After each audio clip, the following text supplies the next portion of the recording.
राम का दर्शन के राम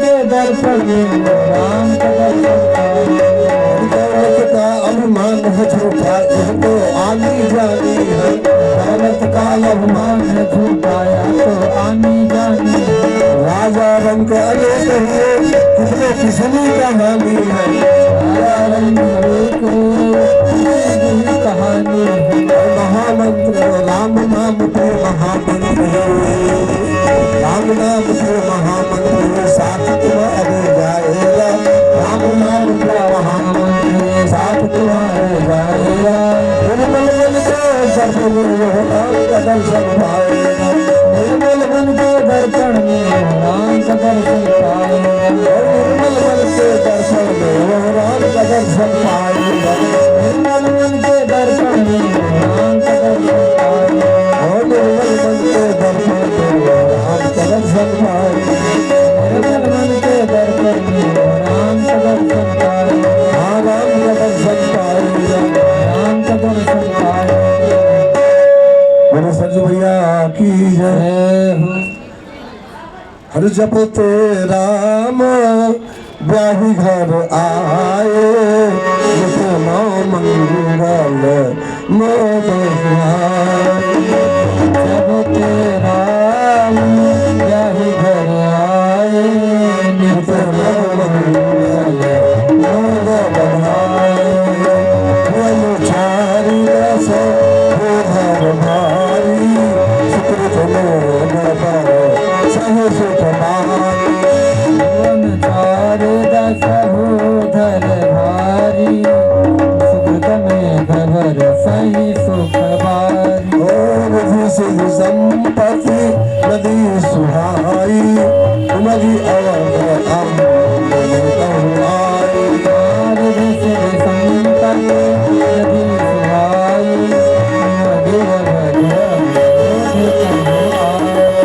सब विधि सब लोग सुखारी रामचंद्र मुख चंद निहारी सब विधि सब लोग सुखारी रामचंद्र मुख चंद निहारी राम रूप गुण शील सुहाओ फलोदत हो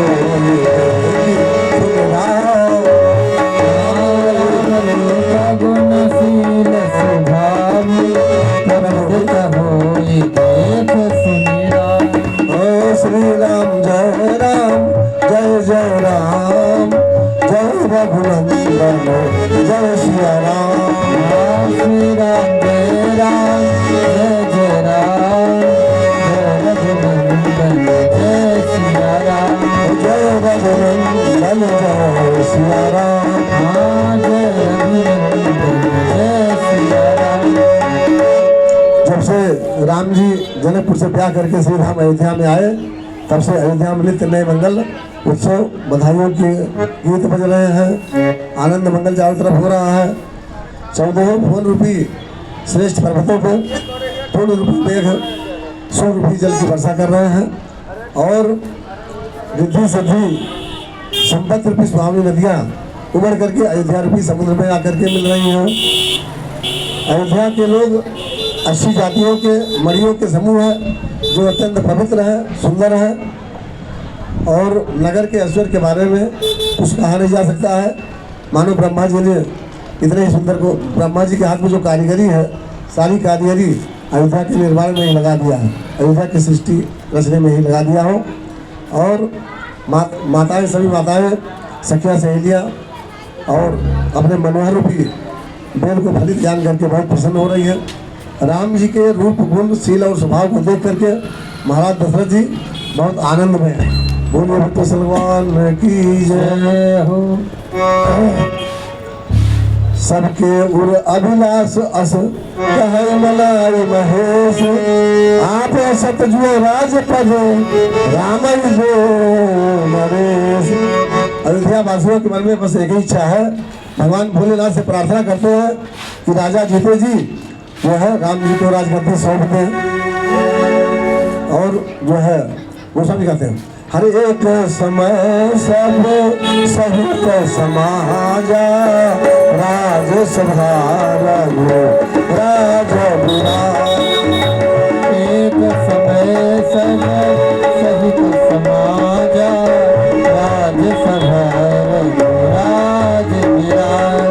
ओ राय सुभाय मुकुर कर लीन्हा पदम बिलोकी मुकुट समुखी। राय सुभाय मुकुर कर लीन्हा पदम बिलोकी मुकुट समुखी। ओ श्रवण समीप भय सित के श्रवण समीप भय सित के मन हो जरठ पानो असरूप देसा।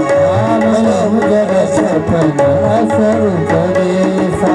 निपजु राज राम कहु देहु निपजु राज राम कहु देहु। जीवन जन्म लाहु के लेहु जीवन जन्म लाहु के लेहु जीवन जन्म लाहु के लेहु जीवन जन्म लाहु के लेहु। एक बार जब रामचरितमानस में आया तब तक कोई घटना और स्मृति है। एक बार की बात है, महाराज दशरथ जी राज्यसभा में विराजमान थे और सभी पार्षद और सभी लोग वहाँ बैठे हुए थे, मंत्री सभी लोग वहाँ बैठे हुए थे। सब लोगों ने महाराज दशरथ जी की बड़ी प्रशंसा किया। जब किसी की प्रशंसा हो तो उसको अपनी समीक्षा करनी चाहिए, क्या हम उस लायक हैं जो लोग हमारी प्रशंसा कर रहे हैं। लोग कहने लगे आपके समान बड़भागी तीनों कालों में तीनों लोगों में कोई नहीं है, जिसके मंगलों के मूल श्री रामचंद्र जी पुत्र हैं। ऐसा बड़भागी इस संसार में ब्रह्मांड में कोई नहीं है। और बंदीगण भी महाराज दशरथ जी की बड़ी प्रशंसा कर रहे हैं। तो महाराज दशरथ जी अपने हाथ में दर्पण दिए और दर्पण में अपने चंबुक को देखे तो जो जवानी का मुकुट सीधा रहता था, बुढ़ापे में वो मुकुट तिरछा दिखाई दिया।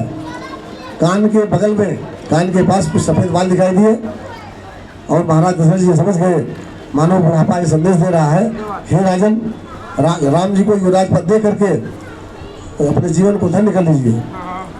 और इस पवित्र समाचार को, पवित्र चीज को अपने हृदय में जान करके महाराज दशरथ जी गुरुदेव के पास पहुँचे। कहते हैं गुरुदेव मेरा राम सब तरह से योग्य हो गया है, शत्रु भी उनकी प्रशंसा करते हैं, राज्य के लोग संत महात्मा ब्राह्मण सब लोग उनकी प्रशंसा करते हैं और इस तरह सब तरह से योग्य हो गए हैं। आप उनके युवराज होने का आप कोई जो है समय निकालिए। अब अभिलाष एक मन मोरे, अब अभिलाष एक मन मोरे, तो जीवनाथ अनुग्रह तो जीवनाथ अनुग्रह तो। नाथ राम करी जुवराजू, नाथ राम करी जुवराजू, करिए कृपा करिए समाज, करिए कृपा करिए समाज। ओ मोहि अछत यहु मोहि छाहु, मोहि अछत मोहि छाहु, लहै लोग सब लोचन लाभ, लहै लोग सब लोचन लाभ, लहै लोग सब लोचन लाभ, लहै लोग सब लोचन लाभ। महाराज दशरथ कहते हैं गुरुदेव आपकी कृपा से और भोलेनाथ के आशीर्वाद से मेरी सारी की मनोकामनाएं पूर्ण हो गई है। सिर्फ एक इच्छा और रह गई है, वो भी आपकी कृपा से पूर्ण हो जाए तो अच्छा रहेगा। राम जी को आप युवराज पद दे दीजिए और इसके लिए कोई शुभ मुहूर्त आप देख लीजिए, मुहूर्त निकाल दीजिए। तो राजा ने कहा, गुरुदेव ने कहा हर बेग विलंब न करिए निप साजिए सभी समाज, सुदिन सुमंगल तबहि सब राम हो ही जुवराज, राम हो ही राज। गुरुदेव वशिष्ठ कहते हैं हे राजन, जिस वो घड़ी वही समय सुंदर हो जाएगा जिस समय राम जी गद्दी पर बैठ जाएंगे। आप सारी सामग्री की व्यवस्था करिए। तो गुरुदेव कहने से राजा सुमंत्र जी को बुलाए, सारे अपने मंत्रियों को बुलाए, सबको आदेश किए जा करके पवित्र तीर्थों का जल ले आओ, पवित्र नदियों से पवित्र तीर्थ का जल ले आओ। सारी व्यवस्था सुमंत्र जी करवा रहे हैं। और उसके बाद राजा ने सोचा, गुरुदेव ने कहा जितनी जल्दी हो सके उतनी जल्दी करिए, लेकिन राजा ने सोचा ठीक है अब तो आदेश मिल गया गुरु का, तो आज जो है थोड़ा मिठाई बनवा लेते हैं, टेंट वगैरह लगवा लेंगे और 2-4 जगहों पर निमंत्रण दे करके धूमधाम से जो है भगवान का राज तिलक करेंगे। उन्होंने कल पे टाल दिया और गुरुदेव ने कहा था तुरंत करिए, लेकिन राजा ने कल को टाल दिया, कल पे टाल दिया और उनके जीवन में वो कल नहीं आया। इसलिए अच्छे काम को कल पर नहीं टालना चाहिए। जो शुभ काम जीवन में आए तो उसको तुरंत करना चाहिए, और बुरा काम मन में अगर आता है तो उसको कल पे टाल देना चाहिए। बोलिए भक्त सलमान की जय। अब पूरी अयोध्या के राजा ने जब सबको बता दिया कि राम जी का राज तिलक कल होगा, तो पूरी अयोध्या सजने लगी चारों तरफ से, तुरंत द्वार, बंधनवार, जगह जगह चौक पूरे रहे, सब लोग सारी सुविधाएँ हो रही हैं। और उसके बाद राजा ने कहा गुरुदेव से कि आप राम जी को जाके बता दीजिए। तो गुरुदेव राम जी के पास गए हैं। गोस्वामी जी कहते हैं, हरे राम करहु सब संजम आगे, जो बुध कुशल निवाह काजू। राम करहु सब संजम आजू, जो बुध कुशल निवाह काजू। गुरु सिख जो आय पहि गरऊ, गुरु सिख जो आय पहि गरऊ। राम हृदय अस समय भयऊ, राम हृदय समय भयऊ। विमल परिचय अनुचित एति, विमल परिचय अनुचित एति। बंधु बिहाई बड़ोई अभिषेक, बंधु बिहाई बड़ोई अभिषेक। ओ श्री राम जय राम जय जय राम, श्री राम जय राम जय जय रघुनंदन जय सिया राम, जय रघुनंदन जय सिया राम, जय रघुनंदन जय सिया राम, जय रघुनंदन जय सिया राम। गुरुदेव राम जी के पास जाते हैं, कहते हैं राम आज तुम्हें जमीन के ऊपर सहन करना पड़ेगा, नियम संयम से रहना पड़ेगा, व्रत करना पड़ेगा, ताकि विधाता जो है तुम्हारे कार्य को कुशल पूर्वक निभा दे। और गुरु शिक्षा दे करके महाराज दशरथ जी के महल में चले गए। राम जी के हृदय में विस्मय हो रहा है और सोच रहे हैं सारे भाइयों का जन्म एक साथ हुआ, जो है जनेऊ संस्कार एक साथ हुआ और मुंडन संस्कार एक साथ हुआ, पढ़ने हम लोग विद्यालय में गुरुकुल में एक साथ गए, सारा चीज़ तो एक साथ हुआ, विवाह एक साथ हुआ, लेकिन पिताजी जो है बड़े भाई का ही क्यों अभिषेक कर रहे हैं। इस विमल वंश निर्मल वंश में यह अनुचित हो रहा है। ये बात भगवान सीता जी से कर रहे हैं। और छत के ऊपर जा करके देखते हैं तो अयोध्या पूरी सज धज रही है चारों तरफ, लेकिन राम जी के मन में प्रसन्नता नहीं हो रही है। वो सोचते हैं हम तो बड़े है ही हैं, पिताजी हमारा छोड़ के फर्ज ही क्या कर दें, हम तो बड़े है ही हैं, हमेशा बड़े का ही राज तिलक क्यों होता है। भगवान इस बात को सोच रहे हैं। अयोध्या नगरी पूरी तरह से सज गई है। देवताओं ने जब देखा कि अयोध्या बहुत सजी हुई है तो देवता विघ्न मनाने लगे और माता सरस्वती का उन्होंने स्तुति किया है।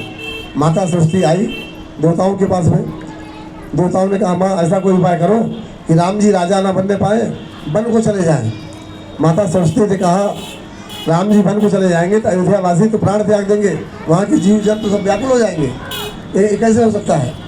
तो इंद्र कहते हैं हर जीव करम बस सुख दुख भागी, जीव करम बस सुख दुख भागी, जाई अवध देवहु तरागी, जाई अवध देवहु तरागी। हो बार बार बस चरण सकोची, बार बार बस चरण सकोची, चले विचार विविध मत पोची, चले विचार विविध मत पोची। उच्च निवास नीच कर तूती, उच्च निवास नीच कर तूती। देखी न सकहि परा